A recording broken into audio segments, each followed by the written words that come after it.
Girls play football. I know it sounds obvious. We all know that girls play football, but we also know that sometimes the effort, the prowess, the tenacity, the commitment, the whole package that women and girls bring to football, it often gets lost in the bigger football picture. Developing and sustaining female programs is a tall task, made especially difficult in our Caribbean associations with a myriad of programs to juggle, mostly volunteer teams and part-timers and limited budgets. Member associations are often working to their first deadline, which means which national team is up next. In this time and space when big plays and major moves grab the headlines and, for that matter, most of the attention, the day-to-day grind and the people doing the grinding that builds up to the big moments scarcely ever make the spotlight. And so part of the mandate of the Caribbean Football Union's Girls Play Football campaign is to call attention to the participation and retention of women and girls in football, to examine the barriers, and to have this attention serve as a call to action. We aim as well to highlight and celebrate Caribbean women in football in whatever role they're in, because, well, we see them, we appreciate them, and we understand that the roles they're playing, they're creating a path for the people who will come after them. I'm Mikkel Brand, welcoming you to Conversations, where we'll go beyond the score to get to the human interest stories, because we have great stories to tell. I'll tell you who we'll be speaking with on the other side of this break. They say I can do anything, just not this. That I'm not cut out for the rough and tumble. That it's unladylike and people will call me a tomboy. They say this is a phase I must outgrow because there's no future here for me. They say many things. But I look at Stephanie Daly Singh and Princess Brown, Akila Mullen, Wendy Renard, the Jamaica Reggae Girls, and the women on pitches across the Caribbean, on college campuses and wearing their national colors. Committed and proud. The exceptional ones. The journey women and the ones who simply feel alive on the pitch. They can't place limitations on me, because right here is where I choose to be.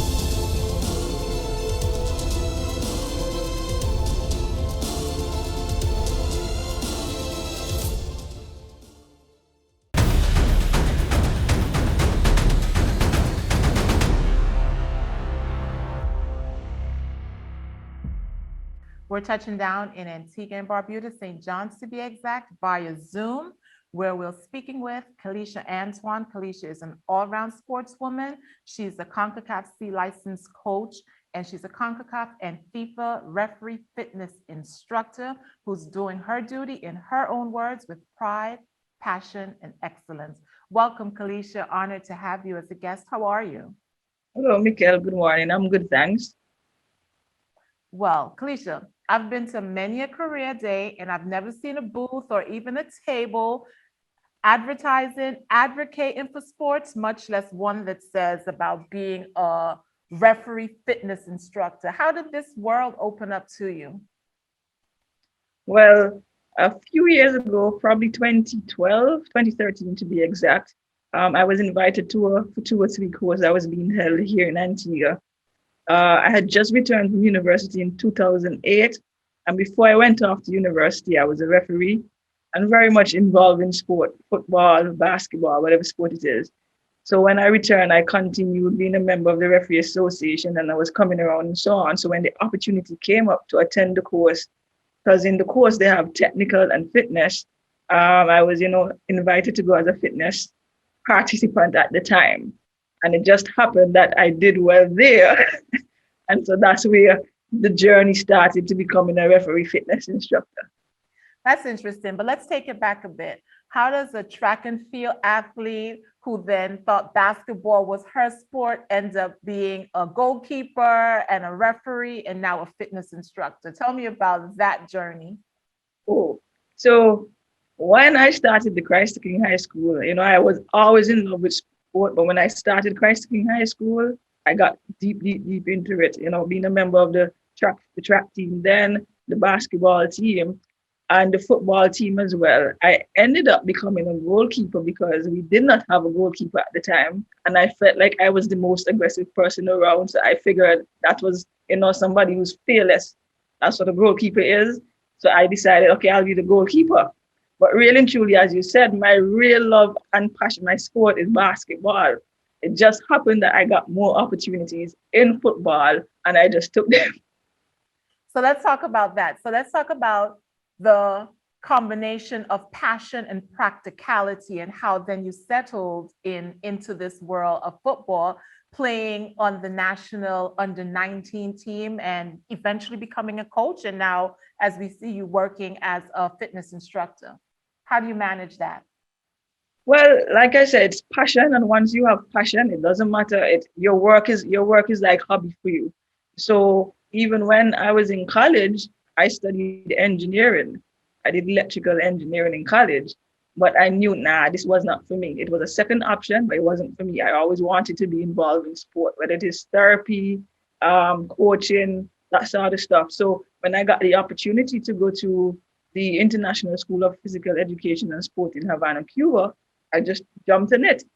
And there I knew there were great possibilities opening up for me because learning a new language, that's number one. But then I was being able to do everything that I wanted to do in sport. I was able to study the things I wanted to do, whether it's rehabilitation, whether it's teaching, whether it's coaching, whether it's massage therapy. And so that was a great opportunity for me. By the time I returned, I just continued along the line of working with clubs or volunteering, more like it, volunteering with clubs and associations and so on. And I just continue moving on, moving on. I guess it was a journey that I was supposed to be on. I was destined to be there. So I just continue. Let's talk about that a little bit and tell me, like, what is it like to follow your passion in sports? You're from a Caribbean country, and just given our history and establishing ourselves, we hew to conservatism. And sports are often seen as a hobby. You know, sports and games are synonymous as one. And adults in your life usually try to steer you towards the so-called notable careers, attorney, banker, you know, doctor, in those issues. How does a girl from a Catholic school, a small island, buck the trend where sports isn't a stepping stone and it's actually your rock?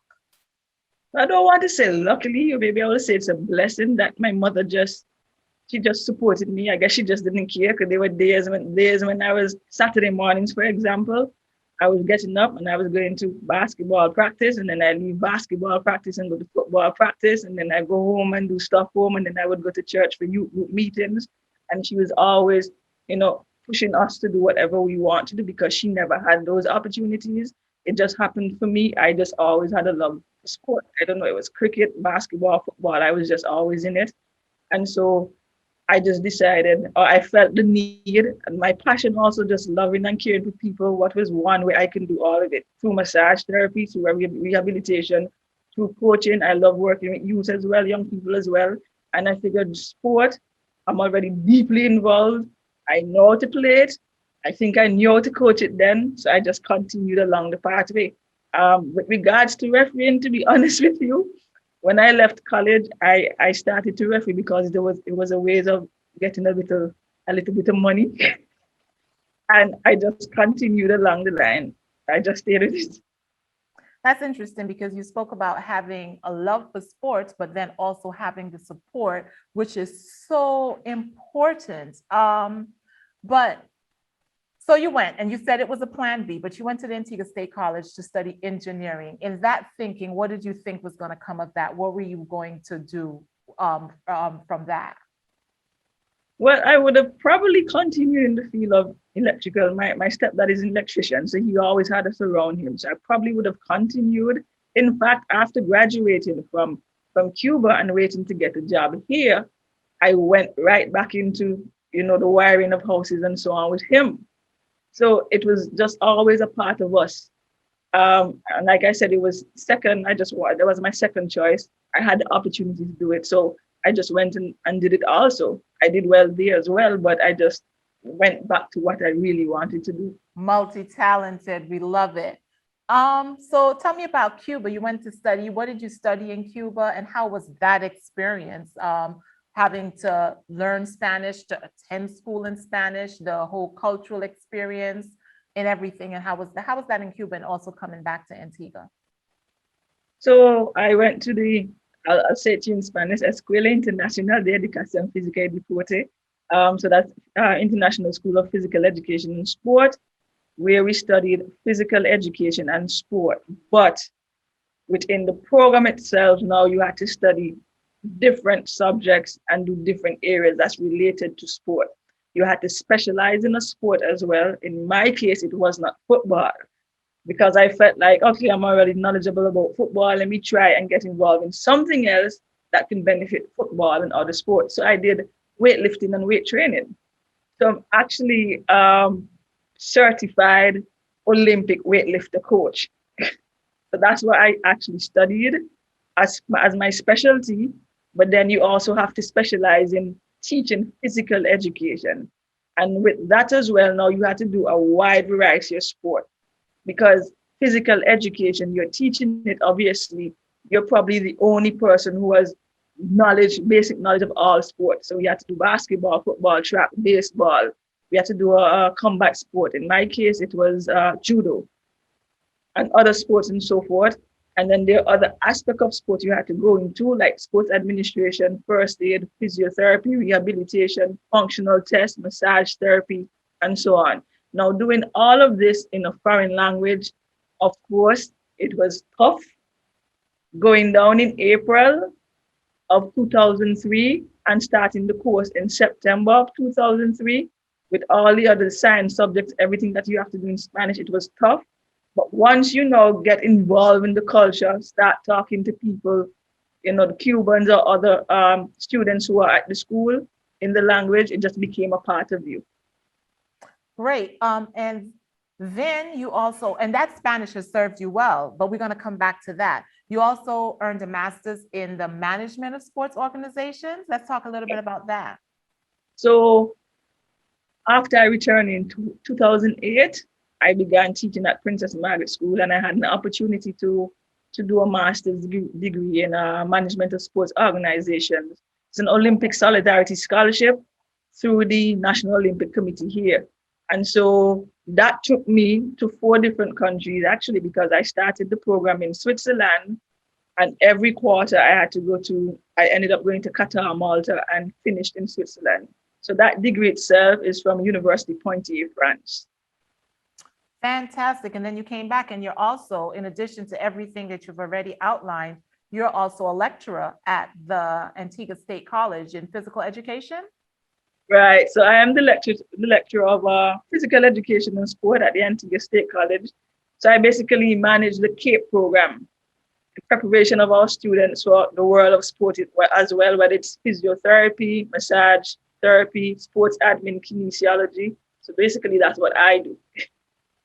Wow. You hinted at it a little bit with your studies, your master's studies, but what does your football passport look like? Oh, so, okay. So as a goalkeeper, obviously I traveled for the national team as well and for club as well. But as I gotten more involved in refereeing, that took me around the world as well. So in 2016, I went to Jordan for the Under-17 Women's World Cup. That was an experience. 2019 France as well. That's the Senior Women's World Cup. In 2018, that's the Under-20 Women's World Cup. And I've done many courses as well outside of the Caribbean. So, for example, I've gone for 2 or 3 master course in Qatar, in Portugal, and of course, traveling the Caribbean and Concacaf itself. It's been an adventure for sure. What has football meant to your life then? For me, it's football. It's everything. It's my passion. It's my love. It's everything. It's a part of me. I want to say sports in general, but specifically football is just a part of. It's a way of life then for me. Okay, we know that barriers are a part of life, and that women in football face certain hurdles, whether that's from access, sustainability, even something as like facilities.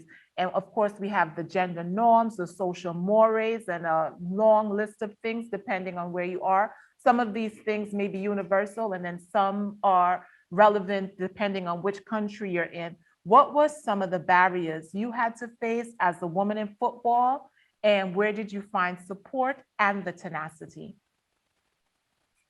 To be honest, I think growing up, being a member of a wing sports club and the way how Coach Bruman was excited himself about sport, I believe when they introduced football back in those days, he was so greater in pushing it that at that point in time, as a child, you're not recognizing that there are barriers because we're always training. They're always supportive. The parents always came out and ensure that there's a meal for us to eat. And even when we're losing, we still had a crowd behind of us. But as you grow older and recognize, well, sport weren't really developed for women, you recognize, as you would have mentioned, the facility issue. If you had a men's national team training and a women's national team training, who's going to get the preference? The men. If you have $10 and you have $1, who are you going to give the $10 to?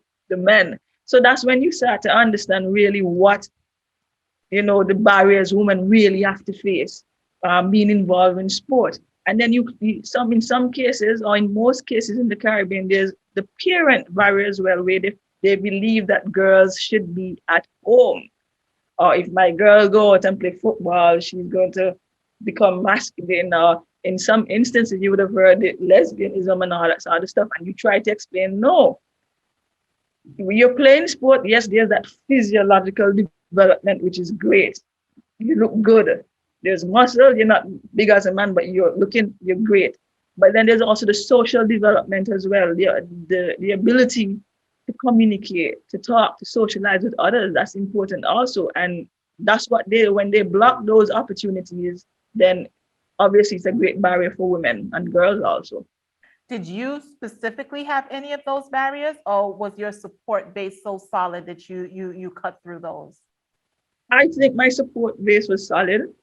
Seriously, I think I have gotten, and like I said, maybe I'm blessed, I've gotten many opportunities to be involved in sport, and persons I've come upon or have met have always been encouraging also, even in big courses and so on. When I was going on courses, those 2 or 3 courses, there would have been only 2 females, for example, and I would have been one, and the guys and them were always pushing, they would say, Doc, you're all right. So they were encouraging also. So I don't think that I had that problem, really. Now you work with other athletes, and some of that in your spare time. You, of course, are working with students as a lecturer. What do you see, the barriers that they're facing, and how are you helping to kind of help them to surmount those hurdles? So from our youth today compared to when I was young, there's too much other outside influences. So, the cell phone and everything else that exists. Whereas for us, we didn't have much of that. So we went into sport as the opportunity to get away. Now they're worried about a lot of other issues. So what you have to do now is, if I don't do well in school, my parents wouldn't be proud of me. And then there's a lot of other mental issues that's going on. So for me, it's just a case of having to support them and letting them understand that we have been through it as well. As an adult, yes, I was once a child, I was once young, I was once a student. It's hard, but you have to push through it. We talk about CXCs and so on. I tell my students all the time, and they would never believe, and I'm sure people wouldn't believe, but I only graduated with 4 CXCs. Say that again. And so, but how you got? I only graduated with 4 CXCs. And I want to stick a pin, because we know that a lot of the discussion in the Caribbean is about numbers, and we have moved from the 8 to the 16s to the 22s, where every July or August we're celebrating the top winners, and so much is predicated on how many subjects you have. So how did you comport 4 CXCs to where you are? You're the holder of you have an associate's in engineering, you've got a bachelor's, you have a master's degree. Let's talk about this for a minute. I always loved school, but I knew I was slow as well. So I guess that's where I diverted to sport. So I did 7 CXCs. To be honest, I failed literature. I have a basic math and a basic French. So a basic French, but I'm now speaking a foreign language. Development is later. And so I only have 4, which is history, biology, food, nutrition, and English. When I started the Antigua State College, obviously I could not have gotten into A-level with 4 subjects, and I took the exam to go to engineering. I told my mom I'm going to do it to engineering, just not to stay home and not have anything to do. And I went, and that's where I started to develop the same math that I had basic three. I had to do math at engineering. So imagine doing engineering, math now, and physics and everything else. But I excelled. I guess it was a late development. And then I took the opportunity, the scholarship to go to Cuba. And luckily, I did the engineering because I had that, which allowed me in as on my requirement. I did well there as well. So late development, and you have to let them understand here, you only know it's a phase. And the journey is not for those who will speed through it. It's going to take time. It's endurance. It's part of sport as well. It's progression. It's a principle of sport as well. Principle of training, progression. Everything in life takes time. It's a progression. So you have to, not beat up yourself that you're not doing well. It is not your time. I think that's just how I fabulous example for young people to have. I saw you in training two referees, and arguably the referee is the fittest person on the field. So I'm interested to know, what is your own fitness regimen like? So 3 times a week, I get up in the morning, Monday, Wednesday, and Friday, and I do a workout with a set of all the ladies. And then by the time I get back home, I do my own personal workout, whether it's some cardio or some strength workout. And then in the afternoon, when I go to the field now, depending on what the training category or session is that day, I may take part. If it's something that I need to really monitor the referees and make corrections and so forth, I will stay back. But for example, if we're doing a circuit strength, I just enter the strength circuit as well, and I take part as well. If we're doing some high intensity runs, I monitor the timing for each individual because it depends on the fitness level of each individual, and I just run as well. So basically every day I am doing something, some physical activity just to keep moving and so forth. Sometimes I'm riding the bike as well. Fantastic. Well, Kelesha, what's your ultimate goal in football? I think I would like to be a part of that women's national team in Antigua and Barbuda that will go to a World Cup one day. So you still harbor hopes of being a player? You still want to play? Not as a player, no, not as a player, but I would like to be one of the administrative assistant, whether it's a therapist, one of the trainer, anything. I know that we will make it one day, but it's on the 17, on the 20 or seniors, and I would like to play a part in that role. Speaking I think I have one dream of working with women's referees on the World Cup status area, and I think I will continue to do that. But in terms of Antigua and Barbuda, that's what I'd like to see. I know you've said it several times since we've been having this discussion that you feel blessed, but how's it feel to be living your dream? How does it feel? It's like, when you're a child and you think of what you want, but you just never believe it could happen. And then when it happens, how excited, how happy you are, that's how it is. There are times it's really, really tiring, but it's like, forget that. You're just doing your work, and your work is a part of you. It's your hobby. So it's great. Fantastic. I read that everything you do is underpinned by your faith. Talk to me a little bit about how your faith serves as your compass and your guide. I'm a firm believer that when you give, you will receive threefold, and your reward is not necessarily here on earth, but you will be rewarded. And that's how I live my life, every day of giving thanks and giving, because I believe growing up, persons gave to me. Persons were there for me, and it may not have been financially or whatever, but the support, like I said, playing football, the support from other parents, from Mr. Brumont, and in cases where there financial support, there was moral support, and that's how I see that I need to give back.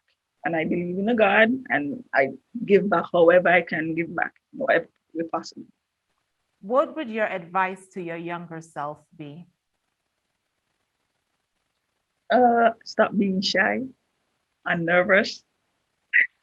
All right. Well, as we wind down our conversation, let's see the lighter side of Kelesha with what I'm calling our rapid round. So don't give too much thought. Describe yourself in 3 words. I would say God-fearing, hardworking, resilient. All right. What's the most rewarding advice you've ever received? Keep going. Don't stop. The race is not for the swift, but for those who endure to the end. Continue going. If you were a superhero, what would your powers be?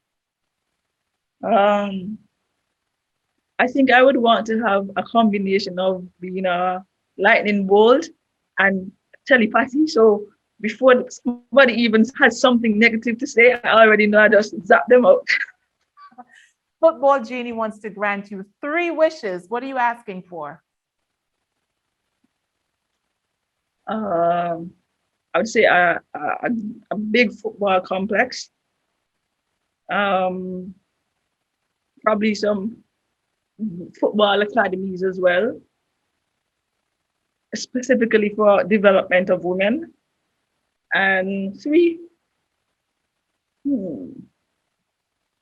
and to just continue to travel the world working in football until the end of time. Gold or silver? Silver. Black or white? White.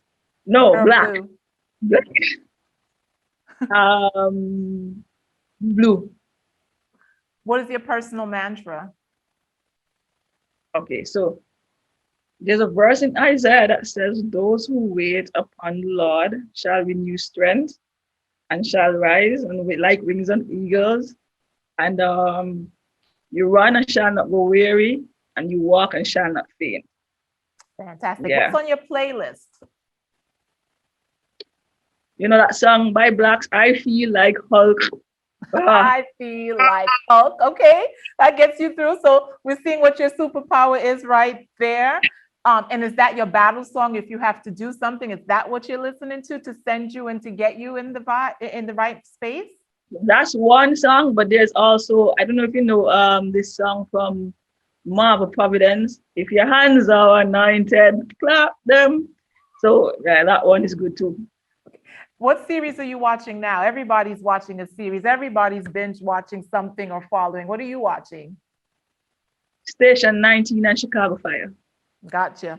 And our last rapid round question: if you could have a conversation with anyone, someone who ever lived or someone who's still alive, who would you choose?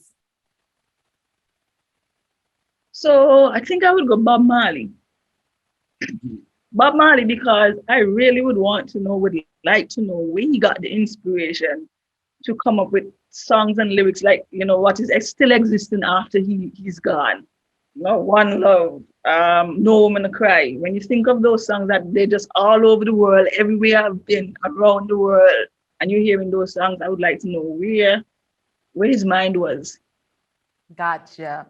And finally, what's next for you? What's the immediate next stop in football for you? Okay, so my immediate next stop is the Flow Caribbean Club Championship. Immediate next stop, as in immediate, soon, Flow Caribbean Club Championship, as a fitness instructor for referees there. So yes. Nice. Thanks, Kelesha, for spending time with us. You're a good sport. Thank you very much, and it was a pleasure being here with you. Thank you. Rock and don't stop. And that's where we'll leave our first conversation. Thanks to Kelesha, to our crew, and you for joining us. From all of us at the Caribbean Football Union, keep letting your passion and your purpose define your performance. If you know a woman or girl involved in football, encourage her. If you're a woman or girl involved in football, we see you. We appreciate you. Until next time, I'm Raquel Brand Challenger. Thanks for joining us.